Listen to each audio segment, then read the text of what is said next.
Okay. Thank you for asking me to tell my story. It only took 3 months to say yes. Craig and some other people asked me to do so, and I said no, and I said no, and I said no. And CJ just this month said, we don't have a speaker. And I went, okay. So, and so when I say that, because the first few times I got asked, I said no, because, you know, I'm ADD and I got anxiety, and if I get up and speak and stuff, you know, 10 minutes into it, and this happened in Fayetteville, 10 minutes into it, you know, I get all messed up and I don't know where I am and don't know what I'm doing. And so when I say what I was thinking about that before he asked me the last time, that means I was praying about it, right? Because today, if I'm thinking about something, I'm praying about something. That's what I've learned in Alcoholics Anonymous. And so if there's a newcomer or someone here tonight who I always try to point my shares to, that hadn't got a sponsor and hadn't worked the steps, get a sponsor and work the steps. Okay? And so there's one right there. So that's kind of who I've prayed and thought about this. Is if you're a newcomer, I hope there's something I can share that can help you with it. If you've been here for a while, you got a sponsor and you're working the steps and you know all about it, there's the coffee. There, I hope you have a good time. There's the coffee pot. There's not a lot new. And when I was thinking about this today early on, I was listening to some speaker meetings, and I said my sobriety date, right? My sobriety date is June 18th of 2018. When I was thinking about this earlier today, I was thinking about one of the things that I really love, that I hadn't talked about, I hadn't shared, that I really love about Alcoholics Anonymous, and that is this. And that is the fact that being sponsored from who I was sponsored from and what I learned and what's happened in the last 7 years, I'm big on, you know, I got here and I thought I had a drinking disease, and I learned I had a thinking disease. And I'm big into the disease concept. I came from a dysfunctional family. I come from a family of alcoholics. And the thing about it is there are people I know in this program who don't have any of that in their background. They don't come from alcoholic families. They don't come from dysfunctional families. And they tell me, no, Jay, my problem was alcohol. My problem was in the bottle. And they have a different take on AA and getting sober as I do. And the wonderful thing about that is they're presented with the same solutions as I am. We're all here together. We all get here. I'm here because I'm a drunk. You know, what family I came from, who my parents were, what my childhood was like, and all that stuff and everything. I don't know if that means a lot to some people. Now, when I'm sharing with a sponsee, which I hadn't had since I've lived here, or one-on-one, and sometimes at the table, when a certain topic comes up, I still share quite a bit about my experience, strength, and hope, and the disease concept and stuff. Whether people think of this as a disease, whether the CDC says it's a disease or something, really don't make a damn. I got here because I'm a drunk. And I got here, I got a sponsor, and I worked the steps. And because of that, I too, working through the 12 steps, had a spiritual awakening. And everyone who comes in this building that has a problem with alcohol has the same solution as we all do. Anyone can come in here and get a sponsor and work the steps and have a spiritual awakening. Or some people I know from Fayetteville choose to say a psychic change. They're not big, you know, I got some friends from up there who are not big on the God thing at all. They still have the same program, they still work the same steps, and they call it a psychic change. They still share in meetings the same thing as we all do. You know, get a sponsor, work the steps, get some service work and stuff. And also, anyway, thinking earlier about the program Alcoholics Anonymous, that's just one of the things I really do love. Doesn't matter where you're from, who you are, what color you are, what nationality you are, or anything else. This program is amazing. It's the biggest social movement ever known to mankind so far, or as we know. And I just think that's really cool. And so my sobriety date is June the 18th of 2018. I've been around AA since October 3rd of 1994. That is when I checked in to Showtown out in Dixie, Arkansas for the very first time. Now remember that date because it's my grandmother's birthday, October 3rd. Not 1994. But anyway, So her birthday is October 3rd, and that's the day I checked into a rehab. I didn't know that. I knew I checked in my first rehab out of Shooktown on October 3rd. I knew that. And I went home for something. I went out to the graveyard, and I was visiting the graveyard, and there it was on the tombstone.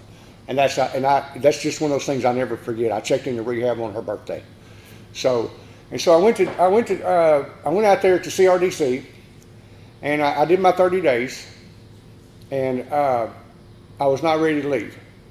And I told Ray Jones, I said, man, I'm not ready to leave at all. And so the cook that had been out there for the last 6 months, his name was AD. Ray was from Brinkley. Ray used to be my Boy Scout leader in Troop 21 in Brinkley, Arkansas. And so when I checked in out at Shooktown, there was my Boy Scout leader. And the cook was AD, and he used to be a mechanic at the international place there in Brinkley, Arkansas. And so, but AD had been there for like 6 months. And it was time for AD to go home, and because it's a 30-day program. And he'd been there 6 months. What's a 30-day program? I wasn't ready to go home either. So Ray said, well, we're going to let AD go home, and you can stay and you can take over the cook's job. And I'm a pretty good cook. I like to cook, but I went from cooking for, just a few people, and it was October, and so, it starts getting colder. Your rehabs fill up, it starts to cool off, your rehab starts to fill up. And so I get there, and I take the cook's job, and the skillets are this big. And the only problem I have is making milk gravy. I get my eggs, I get my bacon, I get everything and all, and I just can't get my flour and my milk mixed right. And so I end up with a big skillet, a really thick, hard, white mass. So, but what I want to say is a week after I got there, I got off blackout, and so I got to go to my first AA meeting. And so we go to Paragould, and they had a really strong group at Paragould at that time. They met there at the Methodist Church, and I got home, and I know right now that they're barely getting by. The group's not that active up there in Paragould anymore. But when I was going to rehab, Paragould group was really strong and really active, and so we go up there, and I hadn't been to an AA meeting, and even though I know my parents and everyone else drank coffee, I don't think I'd ever drank any coffee in my life. Whiskey and meth and cocaine and that kind of shit's what I don't think. And so we go up there, and they go, here's the coffee, and it's free, you can drink all you want. And so I did. I drank like 14 cups of coffee. And we go back to Shooktown, and I have an anxiety attack. And I'm back there flipping out and stuff and all. So anyway, that was my first introduction to Alcoholics Anonymous. Thank you so much. So June 17th of 2018, I picked up my coin on the 18th. So from Shooktown to the next 25 years, I walked in these doors and I picked up I don't know how many coins. Had 2 years, 3 years, 4 years, 18 months, 9 months. Called myself working the steps, making my amends. And my story today is a little bit different from what happened June the 17th today and everything that happened in those 25 years in these rooms. Completely different story for me. Because I really thought I knew about AA, I really thought I knew what recovery was, and I didn't. There was something missing, and that was I had never really ever surrendered. I had never, just been in a state of pitiful, incomprehensible demoralization. And that's what happened on June the 17th. I had been laying in bed for a week with a pistol, with whiskey, drinking, passing out, and trying to figure out where in the state of Arkansas, because I'd hunted all over the state, deer hunting, turkey hunting, everything else. I'd hunted everywhere, and I knew I could find a spot that I could go and take my life, and nobody would ever know. I would just disappear, and that's what I wanted to do. I didn't want a funeral. That's where I was, pitiful. This time around, everything that I read in the big book of Alcoholics Anonymous makes perfectly good sense to me. All of those years before I read that, I read about the 4 horsemen, the steps, the promises, And all that stuff just sounded really groovy. That was just some cool sounding stuff and all, the promises, like, what psychologist and what poet got together and wrote this stuff, man. And that's what I thought for years. You read them today, and it touches my heart. Because I know what it's like to go and make my amends and get halfway through that. It all happened. I'm kind of mad at God about that still. We still have some discussion about that. I would like for it to happen at 34 or at 44, but it didn't happen until I was 54. And I'm like, this could have happened a lot sooner. Because I share with a lot of newcomers, when I sponsor someone, I share with them, I'm just honest about it. The last 20 years of my drinking and drugging was absolutely useless. When I got here back in 1994, when I picked up another white chip in 97, when I picked up another white chip in 98, 99, I knew that I was sick. I knew I was an alcoholic. But for some reason, I went back out. I didn't come back in these rooms for the next, 10, 15 years. So, so that last week, the last month, my birthday's on the 29th of May. So I'd been back to Brinkley, Arkansas.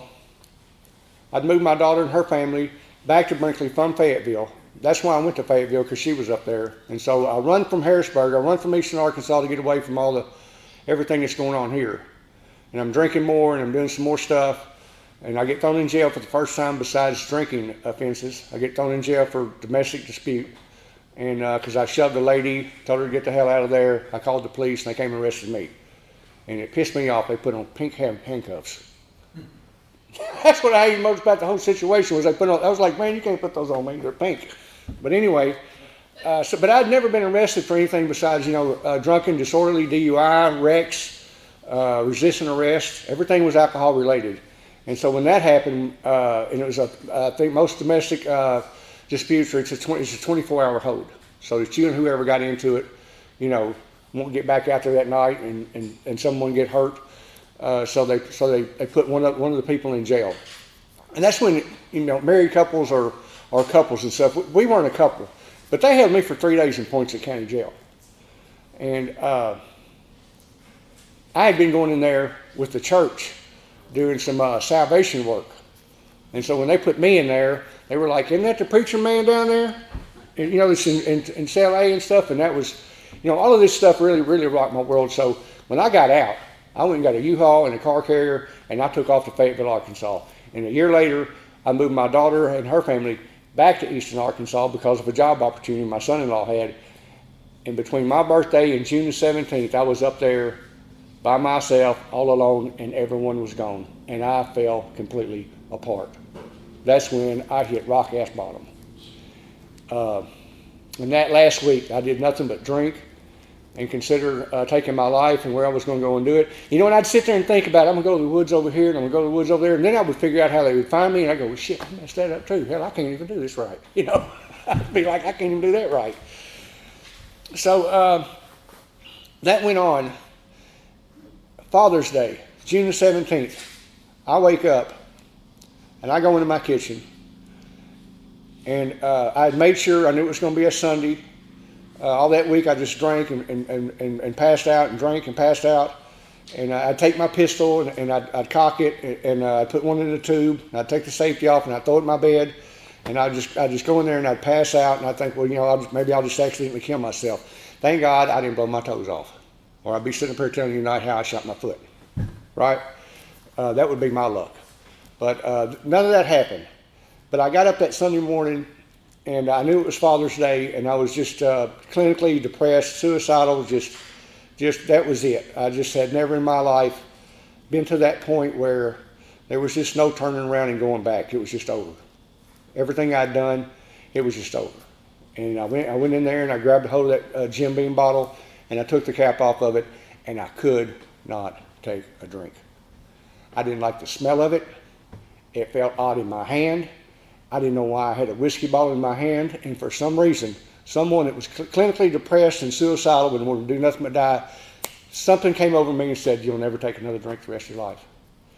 And I thought, I don't know about that. So I kept trying to put that whiskey bottle in my mouth and take a drink, and I could not do it. And I just sat it down on the cabinet, and I thought, what in the hell? Because I'm from Cotton Plant, Arkansas, and my dad's store at Stillman's Auto and Tractor Parts in Cotton Plant, Arkansas, is where everyone at the end of the day came to my dad's store and drank whiskey.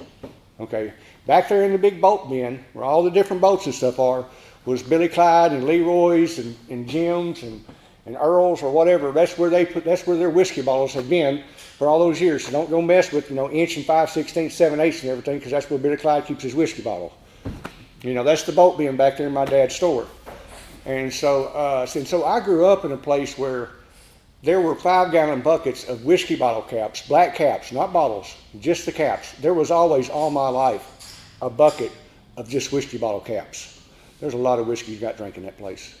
And so I grew up knowing that, to become a man, you take the top off a whiskey bottle and you throw it away. You get your chaser and you drink it, And so that morning, just the feeling of knowing that I could not drink that whiskey was just, I just could not understand. And I didn't know what to think about that. And I went into my living room, and I could see the whiskey bottle sitting on the cabinet, and I sat there for like 2 or 3 hours.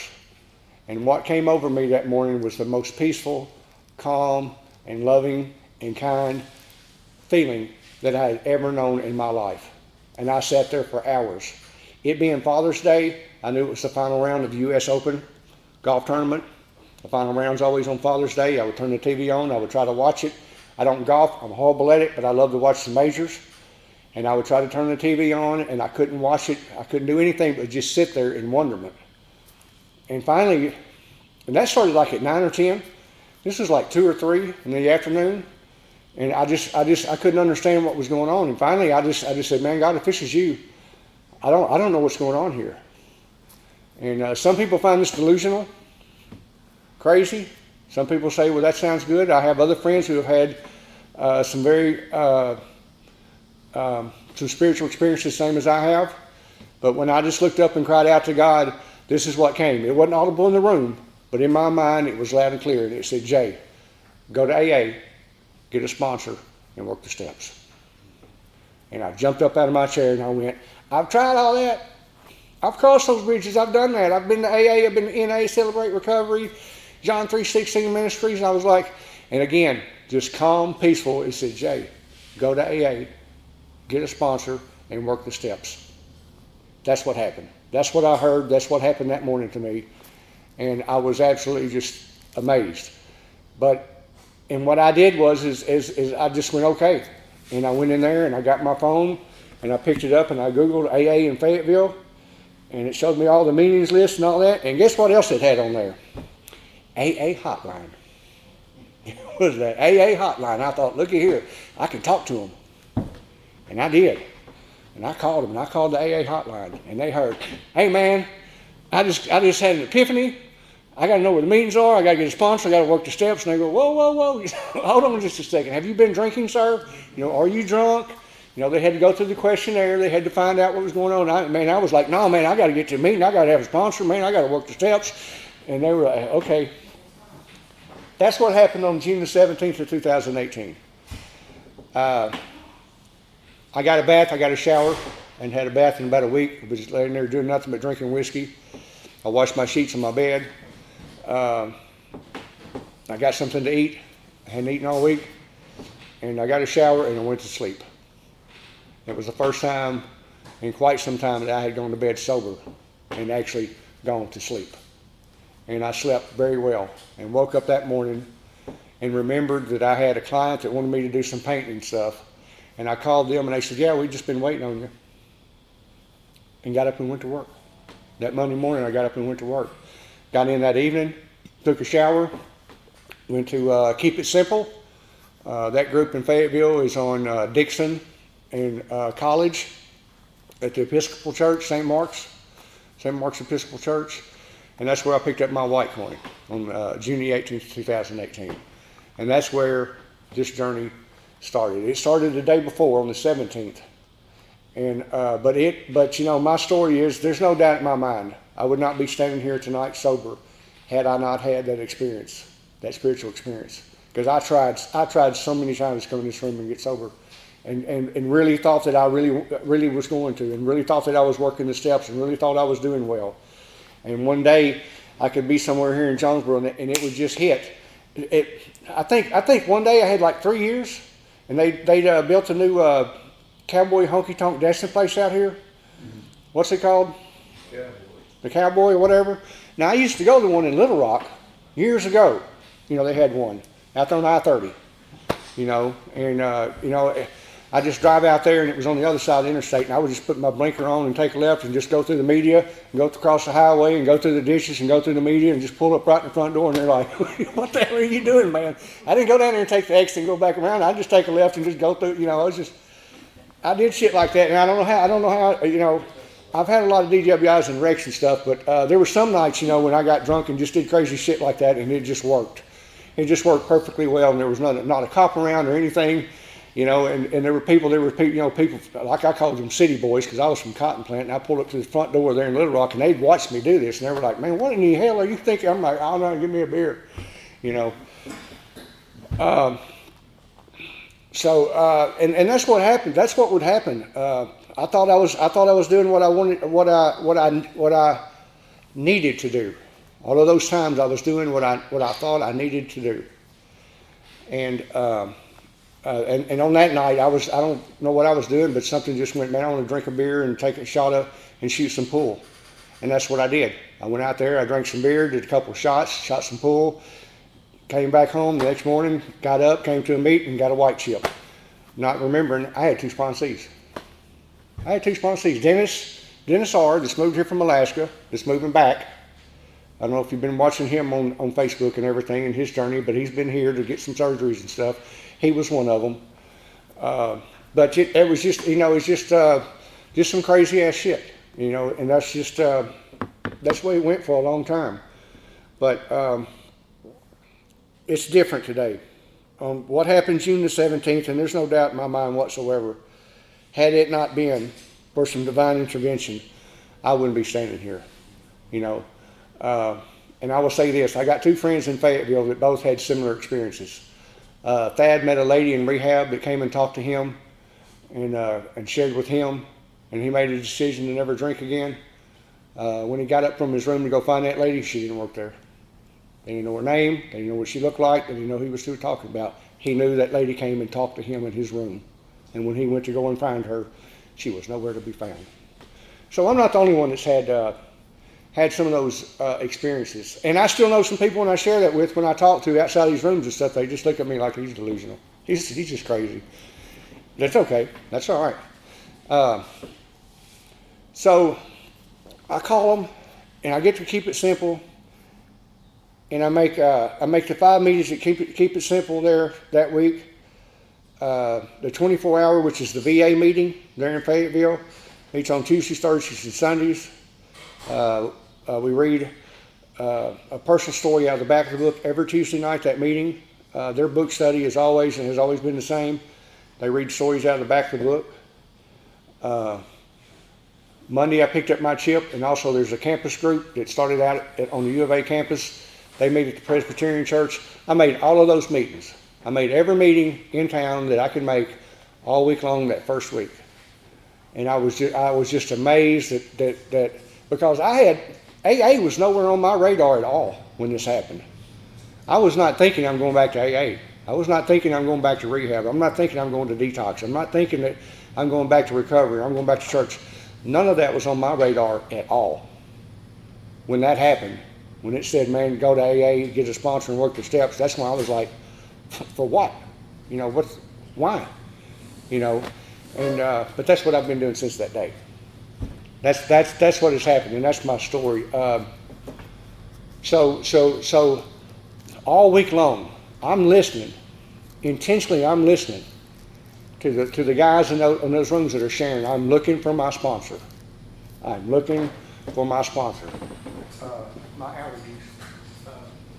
Pardon me. And so on Saturday morning there in Fayetteville, over at Laura L's law offices, she does disability, and she's got like 80 years sober, and she's not but like 45 years old. You know, she got sober in college, and she's a book thumper. She's a lawyer, so there's nothing in the big book she doesn't know. She can't talk about. She can't tell you who wrote it, where they're from. Our Southern friend, and people in the South didn't think he was very Southern because he was from Virginia. That was Jim in the book, and who wrote another story. Anyway, all that stuff. She just knows all these amazing facts about the big book. She's just so wonderful. But anyway, on Saturday morning, the meeting they have there is Friends of Bill W. And it's not really a group, it's just a meeting. And it's a place that's real close to downtown, and so on a lot of Saturday mornings you'll have people from Little Rock and other places that are there for a Razorback game. You know, they all know a lot of different people from around the state, and so on that Saturday morning at 10 o'clock, you know, you may go in there and go to a meeting. There'll be, you know, someone from anywhere, and they might possibly even be from the opposing team. They just found an AA meeting. And so it's pretty cool. Friends of Bill W. And that actually, in about 5 years' time, became one of my home groups. I really, really liked that Saturday morning group, and got to serve as their GSR, even though we weren't really a group. I don't know how that happened. But anyway, so I get there, and since I had a job and since I'd been working, it's June, and so from the 18th to that week to the 25th, it had gotten hot, really hot, and that job that I got offered was outside, and I'd been taking a bath that week. But I'll tell you what, when you've been drinking whiskey and not eating much for the last 3 or 4 months, and you get outside and you start working, you stink. And that's one thing that happened that morning. There wasn't a seat left in there, and I sat down on that cold marble floor in that law offices over there in the corner, and as I was sitting there listening to people sharing stuff, I could smell myself. And I thought, oh my God. You know, because I knew I'd been bathing all week and everything. It was just that stuff was just coming out of just me so heavily. I don't know why I remember that, why that's part of my story, but I know this. A gentleman who's going to speak at the Thanksgiving program this year, Mike L., that guy started talking and started sharing that morning in that meeting. And I just lit up. You know, I'm sitting there, I'm sweating, I'm stinking, and I'm hearing the guy share, and I'm like, man, there's my sponsor. There's my sponsor. And so when the meeting's over, in a little crowded lobby in the law offices and stuff with the chairs and the couches and the magazines and everything else, it's Jay. You know, I'm going to get up and run over there and go, man, will you be my sponsor? You know, and I'm running over and hitting people and shit, you know. Just one of my deals. Rude, obnoxious, in a hurry. Those defects of character, I'll kind of talk about that in a minute. But anyway, so I get over there, and I want to ask this man to sponsor me. And he says, I got some people to visit to and talk to this morning. He said, I'm going to finish my coffee. He said, I'll meet you outside. You want to talk to me? And he said that as if, I was being rude, because I was being rude. I was just, just jumped up and run over there. That's crazy. It was insane. I hadn't been to step 3 yet, or step 2. Returning me to sanity. So he comes outside, and he says, how can I help you? And he's got these little magnetic glasses, that fits on his eyes, and he can take them off and put them on. I'm like, yeah, okay. Anyway. And I said, man, I need a sponsor. And I said, I'd like you to sponsor me. And he looks at me and he says, can you get on your knees and pray? I thought, damn, that's what a sponsor, man. I did not expect that. And I asked him a couple of years later, I said, why that? He said, I'm sitting here looking at a deranged 54-year-old man sitting there in my face talking about, will you be my sponsor? And he said, I just wanted to know just how damn serious this guy is. He wanted to know. And he cut through it real quick. But at the time, so I'm 54 years of age. This man's asking me when I get on my knees and pray. And I'll tell you how child-minded we can be as alcoholics. I start telling him how my grandmother taught me how to get on my knees and pray when I was a little kid. He just goes, whoa, I don't need to hear your story, man. I don't need to hear this shit. He said, I don't need to hear yes or no. Can you get on your knees and pray? And I said, yes, sir. I said, I certainly can. And I'm going to tell you what, for the first 3 years of this journey, I don't think I ever missed a day without getting on my knees. And I don't miss many days today. But today I'm pretty cool with, as I'm getting ready for bed, I can walk around the house and pray out loud and just talk it out. Some days at 61 years old, I hurt, It's not as easy to get back up as it is to get down. And so I just put a knee on the top of the bed and do my praying right there. But, and I did. I had no problem doing anything that man asked me for the next 2 years. And that man walked with me and took care of me. And other people also. Claudine, that will be here, that's going to speak, became one of my best friends. 3 of those people are going to be here to Thanksgiving. Cotton, Michael, and Claudine are some wonderful people. They're like some people I know around this room that have spent a lot of years in AA, and they do everything they actually can. They sponsor. They go to every meeting. They do speaker meetings. They do as much service work, and they love Alcoholics Anonymous, and you can see in their life, you can just see them glow. And they do everything they can for Alcoholics Anonymous. They're just some wonderful people. And we have those here also. They're everywhere in AA. So Mike tells me, and he's still working. He hasn't retired yet. He says, I'm going during the week, and he said, I'll get back with you, and he said, I'll sponsor you. He said, you get a big book? And I said, yes, sir. I got one Monday. I've already read the first 164 pages like 5 times in that first week. And he said, well, good deal. He said, that's really good. He said, I'll be home, and he said, I'll get with you, and we'll sit down and we'll start this process. Until then, read your big book. And so I coined on the 18th. I met Mike on the 25th of June. He called me and told me he would meet with me on the 4th of July. He said, I'll be at your house 10 o'clock on the 4th of July. And I had ribs, and I had barbecue bologna, and I had slaw, and I had corn on the cob. And man, I had the 4th of July buffet lined out. Man, I had it. And I really thought that I would have done that anyway. It's 4th of July.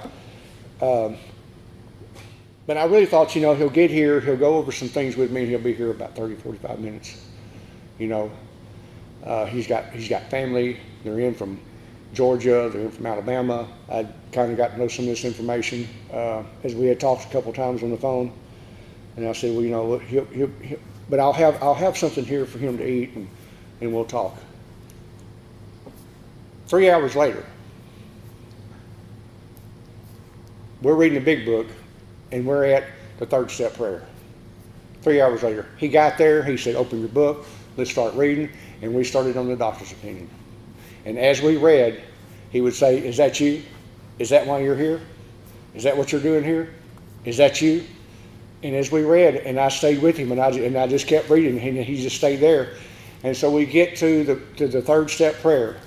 And this is where I stood up that morning and went, God, man, I don't know what's going on. This is in the same spot, in the same place. We never ever met there again. From then on, I was like all these other sponsees. He meets you at a coffee shop somewhere in Fayetteville. You meet for an hour every week. But that day, he came to my home, and I'm sitting there, and right where that happened, we get to the 3rd step prayer, which I don't know that. I just know we're sitting there reading the book. And I see a man starting to get on his knees in my floor by my coffee table, and I was like, what in the hell is going on now? And he said, would you like to get on your knees with me and say the 3rd step prayer? And I said, yes, sir. And so right there where the magic happened on the 17th is the same place. And look at Reynolds. He is sleeping his ass off. And I love it. I would be too. You look great, man. You look peaceful. And so I get on my knees with this gentleman, and we recite the 3rd step prayer out of the big book of Alcoholics Anonymous. And that to me, that the time that man spent with me, knowing that he had family at home. His daughters had come from Georgia, from Alabama. His other family had come from other places. But and that's one of the things about Alcoholics Anonymous that I love. I see people going all the way out for people who walk into this program and need a sponsor. And people are there to do everything they possibly can. They spend time in treatment facilities. They spend time at corrections. Brian and I this week talked about corrections because Craig had said something earlier not too long ago about corrections here in AA that we don't have active right now. And so I was at his house and we got to spend some time together this week, and we talked about that, and he said, let's pray about that and let's see about that. So where was I? Let me back up. Talking about. All right, I was just amazed at how long that man sat there with me that day, knowing he had family there. And so that's what happened on the 4th of July, 2018. And so the next week, he says, I'll get with you. And I think we have some of those papers over here on the orange clip. You got the 4th step with all the laid out rows and everything and all and everything. And so we did the first 3 steps that first day. We walked through, step 1, step 2, and step 3. And there was no doubt about it in step 1 that I was powerless and that in and of myself, I could not drink alcohol. And at that time in my life, I surrendered. I said, man, I'm going to AA. That's what I heard that day. And I was so fortunate. I felt so wonderfully fortunate that happened and that this guy was going to sponsor me. And that, so the first 3 steps to me, I've never been so drunk in my life I didn't believe in God. I've been sober long enough now that I have a lot of doubts about just exactly what, now, I read and I watch all kinds of stuff and everything about UFOs and all kinds of shit on YouTube and stuff. I got a lot of different stuff going on today more than I did the day when I got here. But that's okay because I don't know everything and I don't know what's out there. I just know what touched my heart that morning. I know what touched my heart that day. I know there's a God. I know that He is more powerful than alcoholism. That is my higher power. Another big part of my higher power is the group. Because of what I witnessed and what I know, that I cannot stay sober without you people. So God, G-O-D, a group of drunks with good orderly direction, is a big part of my God. Because my God loved me so much, He said, Jay, go to Alcoholics Anonymous. That's how much my God loved me. He knew where I needed to go and what I needed to do and how I needed to do it. And I got specific instructions to do so. And so far, there's not been a day that I have thought about taking a drink of alcohol or a drug. And, I go to duck camp and deer camp with some people who drink alcohol, Busch Light, that ain't gonna get me started. All right. But they drink Busch Light and I drink Sprite and there's nothing ever said about it. I don't think anything about it. I can go out here to the steak place and I can sit there at the bar where they're filling up the beer glasses and stuff and sit there and watch the ball game. It don't bother me a damn bit. None whatsoever. It's just in the past. Now, do I still know that I'm an alcoholic? Yes. Because it's alcoholism, it's not alcoholism. I am sold on that. There's no doubt about that. I have this disease that if I ever do take one drink, I'm a dead man. It's gotten progressively worse every time I've gone back out. And so the last time, I wanted to kill myself. And so there's no doubt in my mind whatsoever, if I take another drink, just go ahead and shoot me. Because, there's no doubt in my mind that all the insanity and everything that left off that day would be right back.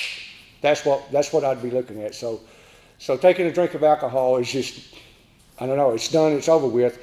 But I didn't do that. I have a higher power that did that. God did that. And it's kind of like the same as working the rest of the steps. So Mike gives me my list, and I start on my 4th step, and I think, man, how y'all fooled me. You start off with resentments against these people, and by the end of the 4th step, I'm finding out what the hell's wrong with me. These defects of character. I'm like, so why did you start out with resentments with other people? Why don't we just start out over here with what's you? Well, because you're an alcoholic and you lie. You've never admitted what the hell's wrong with you. You've never been able to say, these are my defects of character and these are my fears, and this is what I have to do with it. We got to let you first fill out pages about who all you're pissed off at. Let's get Jay honest, and he gets to write all these names down and look here, I'm just who I'm pissed off at. And by the time I get to the 4th list, I'm like, well, y'all fooled mine. And I've been around AA for 30 years by this time, but never had ever gotten a sponsor. Well, I had to have a sponsor, Jackie E., and I forget who else, because I was a big NA guy back then. Went to NA, got married in NA. She died a few years ago. Wonderful lady. We met in Narcotics Anonymous. So the 4th step was where I really got to identify about the fears and about the things and what did I get to look at? What are defects of character? selfishness, self-centered, self-seeking, jealousy, pride, anger. And so as I started looking at that stuff, and Mike's really good at helping me and others learn what is cause and effect in the big book. What's the cause and effect? And that's where sometimes when I share with people, and it might not mean a lot to others, but that's where I do share a lot like him, where I was taught about looking at childhood trauma and some other things. And he goes pretty much in depth in that. He sponsors an AA, he sponsors an Al-Anon, he sponsors an ACA in Fayetteville. Once you get 5 years in AA, you can graduate and go to Al-Anon. That's a big thing up there. You can graduate and go to Al-Anon. Now that you've worked on yourself, now you can go work on relationships. So I made 2 of those meetings. And unlike my sponsor, I wasn't really much on that shit. I didn't get it. And I went to a couple of ACA meetings, Adult Child of the Alcoholic. And they really pull the layers off the onion. And they really get to talking about childhood and all that stuff. And in both of those situations, man, I just wanted to be back in my AA meeting. I want to work the steps, I want to talk to some alcoholics, and I want to keep my focus going forward out there. All the stuff that I worked through in my 4th step about my childhood and those things and everything, once that was over with and all, I don't really care going back and looking at that stuff. Sometimes I have to. Sometimes I have to understand that I can still be childish. I can still be inconsiderate. One of the biggest defects of character I still do have today that I have to really work on, and that is I'll ask you something, I'll get a conversation started, and I will interrupt you because I want to hear what I got to say. I just want you to listen. But I did ask you something, I did get the conversation going, and I will interrupt you. And I really, really have to work on that because I still do that to this day. And it's just something I have to work on.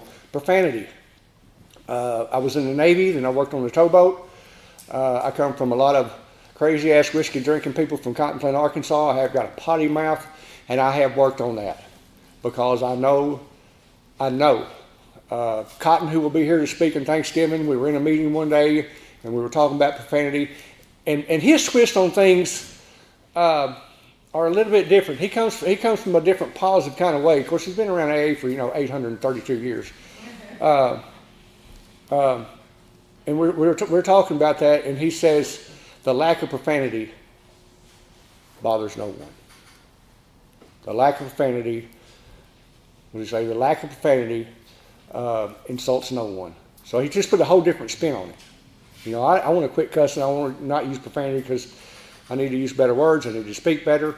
And that's what AA has done. It's made me want to improve my life in every area of my life.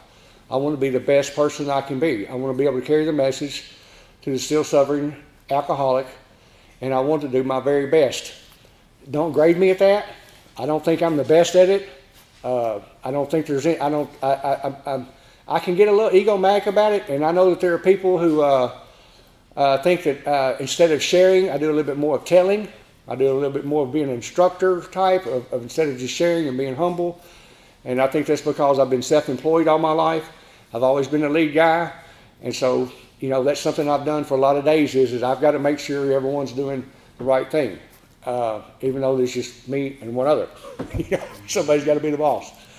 But I work on those things. And as the years unfurl, because of this program and because of you people, I get to notice and understand those wants in me that are different from the day I got here.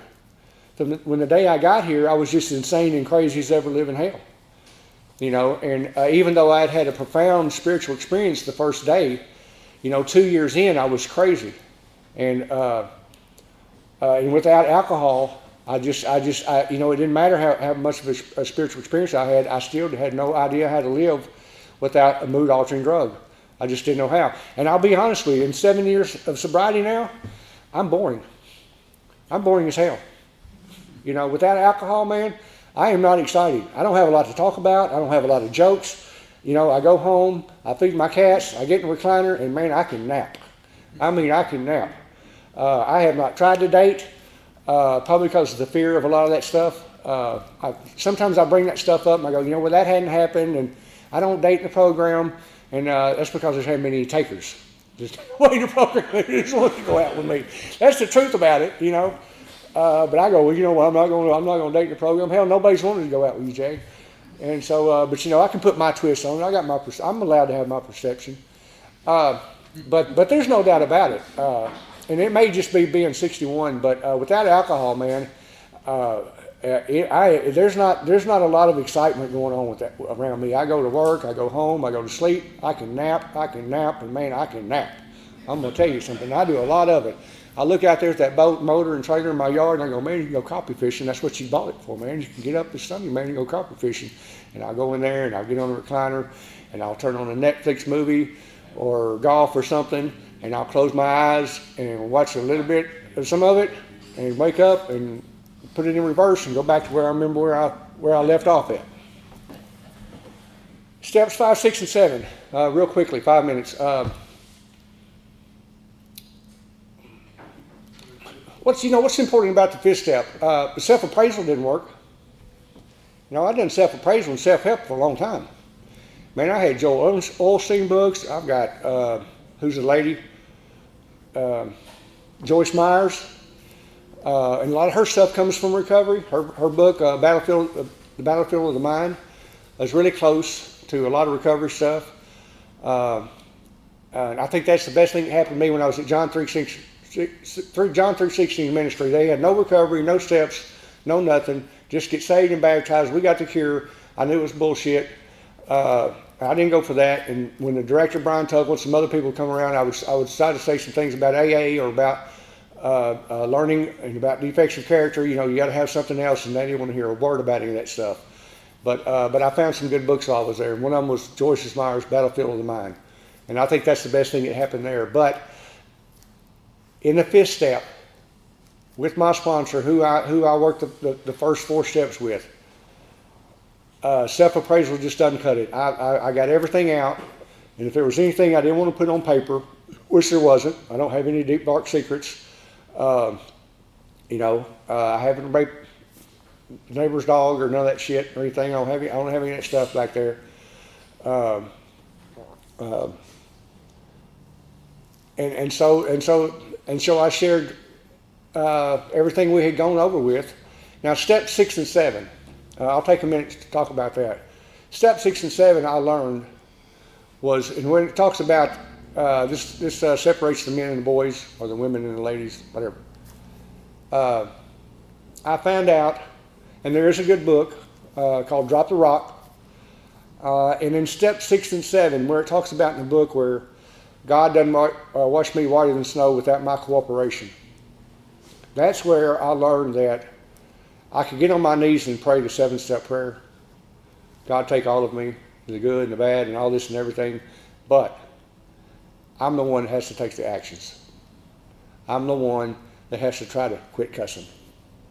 I'm the one that's got to pay attention to what I'm saying. You know, He'll give me the grace and the love, and all of you, and all the steps, the sponsorship, a meeting every day to listen to you share your experience, strength, and hope with me, to help me learn how to live each and every day. But I got to do the work. I've got to pay attention to what I'm doing, and that's what that book talks about, and that's what my sponsor taught me, and that's what Bill talked about. Is in step 6 and 7. That's where I finally have worked those first 5 steps, and I've gotten honest. I've labeled some defects of character. I know that for sure I'm in the right place at the right time, doing the right thing, and now it's time for me to take some responsibility. And if I want these things, if I want to pray this prayer and want these things removed, and that He will, well then I'm the one that's got to be responsible to seeing that those things happen. And that was kind of a new twist. And that's where we here do the opposite. And that's a big thing in AA. And I know for the next 3 months with my sponsor, and there was always these things that in every step and everything that I worked with Mike L., there was always these things. And when we got to that, all of a sudden it was, Jay, do the opposite. Quit doing what you're doing and do the opposite. That was step 6 and 7. And I still to this day know that was the turning point. That was where I had to know that God would remove these defects of character if I wanted Him to, badly enough that I would participate in seeing so that those things changed. and that is 10, 11, 12. It's what we do every day, right? There's no doubt that on the 17th of June of 2018, I had a profound spiritual experience. I like the way Roy put it the other night. A spiritual awakening happens one time. It's where my spirit came alive. I still, even though I had that experience on the 17th, I was still crazy. I still had to get a sponsor. I still had to work the steps, and still to this day, I can still be a very sick alcoholic in my thinking. If I'm not here every day, and if I'm not sharing with you people every day, I've still got to participate. But I do know that working through these steps, and I do know today, I don't care who you are, where you're from, if you get a sponsor and you work these steps to the best of your ability, you will change. You will have a spiritual awakening. It may be different for everyone, but there's no doubt about it. If you work these 12 steps with a sponsor, there will be some definite change in your life. And that is what has happened with me. And so, if you're here and you're new, get a sponsor and work the steps. You too can have a spiritual awakening or a psychic change. But I've got to do the work. I've got to continue to do the work. And it's been different being home, being back in Jonesboro. I did kind of step back from doing a lot of service work when I got here. At first I was going to chair the district and stuff and all. And I kind of backed up from all of that stuff for one reason, and that was I wanted to build and have a relationship with my son, who I'm going to go out here at the Nettleton and Truman High School ball game. What's going to be halftime or whatever. I went over last night and I saw him, and I said, here's some money for the ball game tomorrow night. I was there, I was present. And being sober, that's what I'm getting to do today. That's what I came back here for. That's what I ran from. And I hurt that boy just like I hurt my daughter. I've hurt a lot of people into my alcoholism and stuff. But because of this program and these 12 steps and sponsorship and all of you, today, I got to drive over last night and say, here, man, here's some money for the ball game tomorrow night. I'll see you out there. I don't think he was that crazy about whether I showed up out there tonight or not. He's 18. He's a senior in high school. I don't know if he cares about his dad showing up at the ball game or not. But those are things I get to do today because of this program. Thank you for letting me share my story.